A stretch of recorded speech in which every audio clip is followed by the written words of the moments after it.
அனைவருக்கும் வணக்கம். நான் வெள்ளக்கோவில் ஜோதிடர். ஒரு விஷயம் இப்போ ரீசெண்டாக நடந்தது. ஒரு பையனுக்கு திருமண தடைன்னு சொல்லிட்டு என்கிட்ட ஜாதகம் எடுத்துகிட்டு வந்தாங்க. ஜாதகம் பார்த்ததுக்கு தசாபுத்தி நல்லா இருந்துச்சு. ஏன் திருமண தடைன்னு பார்க்கும்போது அவங்களுக்கு ஒரு ராகு கேது தோசை இருந்துச்சு. ரைட்டு, ராகு கேது தோசைலாம் நம்ம பெரும்பாலும் காலஹஸ்தி போயிட்டு வாங்க அப்படின்னு தான் நம்ம ரெஃபர் பண்ணுவோம். அதே மாதிரி போயிட்டு வந்திருக்காங்க. போயிட்டு வந்த உடனே ஏன்னா அவங்களுக்கு தசாபுத்தி சாதகமாக இருந்துச்சு. அதனால போயிட்டு வந்த நைட்டே என்னன்னா அவங்களுக்கு கரெக்டாக சாட்டர்டே போயிட்டு வராங்க. போயிட்டு அந்த நைட்டு வரும்போதே பொண்ணோட ஃபோட்டோ அனுப்பிச்சிருக்காங்க. அவங்க என்ன பண்ணியிருக்காங்கன்னு கேட்டிங்கன்னா, ஒரு சென்டிமெண்ட்டாக ரைட்டு இந்த மாதிரி மேடம் சொன்னாங்க, சொல்லிட்டு நம்ம அதே மாதிரி போயிட்டு வர்றோம், வந்ததையுமே இந்த மாதிரி அமைஞ்சிருச்சு அப்படின்னு ஒரு சென்டிமெண்ட்டில் என்ன பண்ணிட்டாங்கன்னா, பொருத்தம் பார்க்கல, பொண்ணோட ஜாதகத்தையும் பார்க்கல. அவங்களுக்கு அவங்களுடைய கம்யூனிட்டியில் அவங்க ஃபேமிலிக்கு தகுந்த மாதிரி வந்ததே ஒரு ரைட்டுன்ட்டு அவங்க எதையுமே பார்க்கல.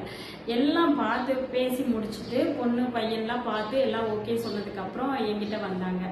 என்கிட்ட ஏன்னா நான் தெளிவாக சொல்லியிருந்தேன், நீங்கள் பொருத்தம் சரியாக பார்த்து திருமணம் பண்ணணும். இப்படி மாதிரியான ஜாதகங்களுக்கு ஏன்னா பையனுடைய ஜாதகப்படி ஒரு பொண்ணால் கெட்ட பேர் வரணும். அது மாதிரி லவ் பண்ணியிருந்தானா ஏதாச்சும் இந்த மாதிரி பிரச்சனை வந்துச்சான்னு கேட்டேன். இல்லை அப்படி சொன்னா. அப்போ சூதானமாக இருக்கணும்ப்பா அப்படின்னு சொன்னேன். அவனும் சரிங்க மேம் அப்படி சொல்லிட்டு போயிட்டான். அதுக்கப்புறம் என்னன்னா, இந்த பொருத்தம் பார்க்கணும் நான் ரொம்ப ஸ்ட்ரிக்டாகவே சொல்லியிருந்தேன். கரெக்டாக பார்த்து ஜாதகம் பொண்ணோட ஜாதகத்தை பார்த்துட்டு தான் நீங்கள் திருமணம் இது பண்ணணுன்ட்டு.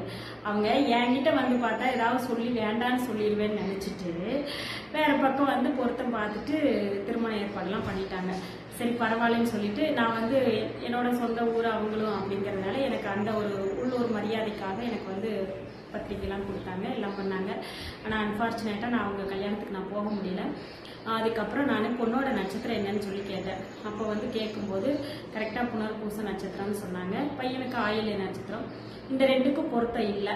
பொருத்தம் இல்லை. அந்த ஜாதகத்தை இத்தனைக்கும் நான் பார்க்கல. அப்பவும் நான் சொன்னேன், சரிப்பா பொருத்தம் இல்லைனாலும் பரவாயில்ல, கொஞ்சம் பார்த்து ஃபேமிலியில் சூதானமாக இருக்கணும். ரெண்டாவது உனக்கு 7ல் சந்திரன் ஆட்சி பெற்று இருக்காரு. அப்போ என்னன்னா உன்னுடைய தாய் சம்பந்தப்பட்ட இதில் ஏதாவது பிரச்சனைகள் வர, குடும்பத்தில் தாயினால சில பிரச்சனைகள் உருவாகிறதுக்கான வாய்ப்புகள் இருக்குது. கொஞ்சம் நீ பார்த்து பத்திரமாவே இருந்துக்கோ அப்படின்னு சொல்லி அவங்க அம்மா கிட்டையும் சொன்னேன், பையன்கிட்டையும் சொல்லி பத்திரமா இருங்கன்னு சொன்னேன்.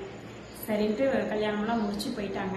போயிட்டு அதுக்கப்புறம் பார்த்தா அதே போல் அவங்க அம்மா எல்லாமே எதாச்சியாக நடந்தது. பாவம் யாரும் பர்பஸாக நடத்தலை. அவங்க அம்மா அதே மாதிரி அந்த பையன் இருக்கிற இடத்துக்கு போய் பிரச்சனையாகி இப்போ பார்த்தா 2 பேரும் டிவோர்ஸ் நிலைமையில நின்றுட்டாங்க. இது எதுக்காக இந்த பதிவு நான் போடுறேன் அப்படின்னு சொன்னால், ஒரு விஷயம் நம்ம செஞ்சு டக்குன்னு ஒரு சென்டிமெண்ட்டாக நடக்குதுன்னா அதை கொஞ்சம் அலசி ஆராய்ஞ்சு பார்க்கணும். ஏன்னா இப்போ அந்த பையனுக்கு ஒரு கெட்ட பேர் வரணும். அந்த பையன் எனக்கே தெரியும், நல்ல ஒழுக்கமான பையன், நல்ல பையன். அப்போ அந்த பையனுக்கு ஒரு கெட்ட பேர் வர்றதுக்காக கர்மா நம்மளை எப்படி கொண்டு போய் விடுது பாருங்க. இதை நம்ம யோசிக்காம சில பேர் என்ன பண்ணிடுறோம்னா, டக்குன்னு ஒரு சென்டிமெண்ட்டால நம்ம என்ன ஆகிடுறோம்னா அந்த கர்மாவுக்கு நம்ம பலி கொடுத்துட்றோம்.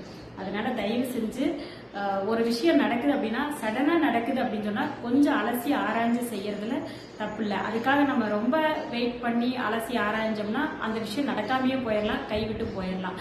கொஞ்சம் ஜாதக ரீதியா அதை பார்த்துட்டு அதுக்கு தகுந்த மாதிரி, ஏன்னா கர்மா எப்பவுமே அதோட வழியில கரெக்டா போயிட்டே இருக்கும். நம்மளை எப்படியாவது டைவர்ட் பண்ணி விடத்தான் பார்க்கும்.